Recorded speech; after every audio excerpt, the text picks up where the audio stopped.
words that you take away with you from this play? One word. I love you. One word. Understanding. Anyone else? There's no takeaway. Oh wow. Perception. Sorry? Perception. Okay, alright, thank you. Perception. Perception is one word. Yeah. Some people want to say phrase. Okay, and what character did you empathize with the most in the play?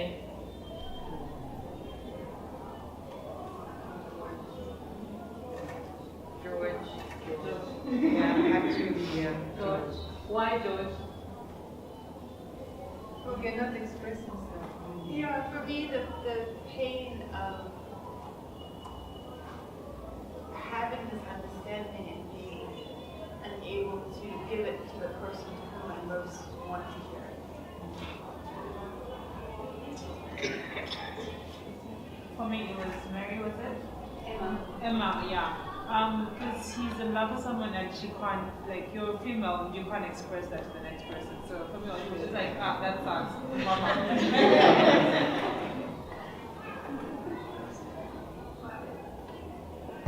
Maybe I'll also put this into the actors. Which character did you empathize with? Because of course you empathize with the character you play, I'm sure. No, I think I empathize with Mary. You did? Yeah. Well, it's nothing like loving someone who just doesn't seem to understand how to love you back. It's like, love me! And he's not getting it. You want to kill him? Yeah. Lock him in a room until he learns how to say I love you. But yeah, for her, I think that's like one of the most frustrating things. And, you know, she gives him so many opportunities to just say it and share. And she even gets to the point where she's putting notes in his teacup. So there's definitely a problem. That's what I think. But just to comment on that, Mary actually finds her freedom in the end, right? Unlike Emma, Emma is stuck. She decides to stay, and even though he's never going to love her back.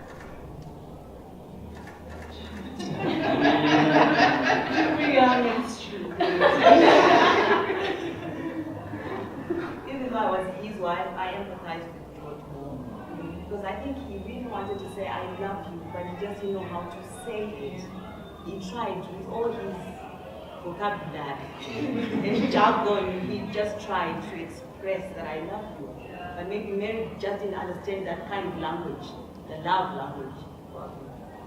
And also I think with George, all this time he thought he was actually expressing his love, he was conveying his message across, but in actual fact he wasn't. So I think that's the most tragic thing about George, that he thought everything was in order despite everything else, but you know, he wasn't sending the message across. They were not speaking the same language. Yeah. Actually, that's one of the things that we talked about in the race, how two people can believe that they're speaking a particular language, but they're speaking different languages to each other, so then they start misunderstanding. I was just going to say that I found that really off-putting from George. You know, the fact that here was somebody who could guide somebody who was going to commit suicide into a room that gave him his freedom. And George refused. So I found that unfortunate. But then Mary got her freedom, so that was nice. And, you know, I think the tragedy here is Emma. What did you say about the tragedy? Is there a question that you want to ask the actors, or a question that you want to ask about the play, or anything? Like, why this play? Asking you. Oh, wow.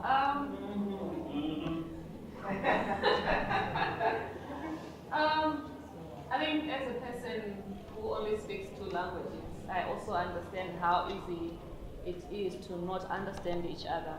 And I think the crux of the problems that we have in the world is that we do not seek to understand each other. We do not seek to speak the other person's language. Hence, we have cases where there are places where there's conflict, there is no peace, because we do not take time to want to understand the other. We're busy othering each other. We want them to speak our language. We do not take time to actually learn and actually try to speak or understand things from their perspective. And I think that's the reason why I chose this play. And of course, the idea of relationships between people, human beings, is quite interesting to me. And the struggles and the triumphs that they go through. That's why I chose the play. It's the abridged version that I gave. Yeah, that's why. How big is the frustration not to perform this play, but just do the reading for all of you? You have no idea. The music stand was in my way. I wanted to stuff George with my food, my cooking. Oh. It's actually plenty frustrating, especially after the first 3 days where you know your character and like the physicality of your character, and you just wanna move around, but then you actually have to stay still, because Zaza would always remind you it's a staged reading. It's a stage. Try to contain yourself. But then sometimes the words sometimes make you want to move. It's plenty frustrating. It's plenty frustrating. So I'm hoping Zaza and Almasi, where's the camera? And Almasi also allow us to have some of these things, for us to actually perform the piece. Yeah. So what prevents the performances? Is it just logistical that you opt for the stage readings? Well, the reason why we do stage readings is because we've also noticed that over the years, the artists that we're working with who want to do theatre or want to do other forms of dramatic arts, some of them would ask them, so what's your favorite playwright? Who's your favorite writer? And then some of them would draw a blank. They just say, we want to be artists. But then the idea behind becoming a really good artist is that you learn from what is out there. You learn from people who are established, who've actually done amazing things. So if you don't have a vocabulary of dramatic literacy, then how do you then become an excellent or great creative or artistic maker? So that's the reason why we do the stage readings. It's not just also to employ people, but for them to also engage with text, and also for us to also engage with the public on issues that are dealt with in the play, and also hopefully other people who come to watch the stage readings are also people who are interested in dramatic literature. That's the reason why we do these. Of course, it would be nice to do productions eventually, but I think at the moment the stage readings are serving the purpose that they actually built for. And it also kind of teaches you to act without acting. Yeah? Because then now you have to really watch what you say and how you say it, and try to engage with the audience without, doing all the other extra bits. Yeah. And just to add on that, I found that engaging with the text is actually the crux of theatre or acting. You need to know your text very well. I think it forces you to really look at what the player was trying to say. Because you can read a sentence that says yes, but how do you say that yes? What was she thinking? You have to really try to understand what she was trying to say. So it helps in building your like what you're saying, becoming a better artist. What I found very interesting was the notion of fear that the German teacher was talking about, because it seems that is where George was trapped. He couldn't speak the language of love because he was afraid of it. Emma couldn't learn Esperanto because she was afraid of it. So I found that was the thing that brought it all together. Just to add on to that,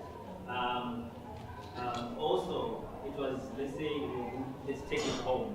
Like maybe I'm in a relationship with her. In the process of me trying to understand her language and her trying to understand my language, that's when certain things, start going wrong. Instead of us just create our own language so that the relationship, grows stronger, or we then understand each other and then we grow. So I think also that's another take on that. And as far as the language is concerned, that we should also create our own language, just the same as Western and Alta had. So at the end of the day, they didn't try to understand each other, but try to create their own language, and then so that they can move on, move forward.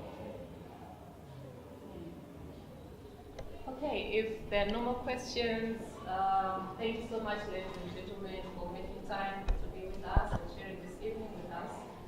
Please do fill in the feedback sheets that are in the programs on your seats, if you are able, and then you can give them to me or the lady in white sitting there. Thank you so much. Enjoy the rest of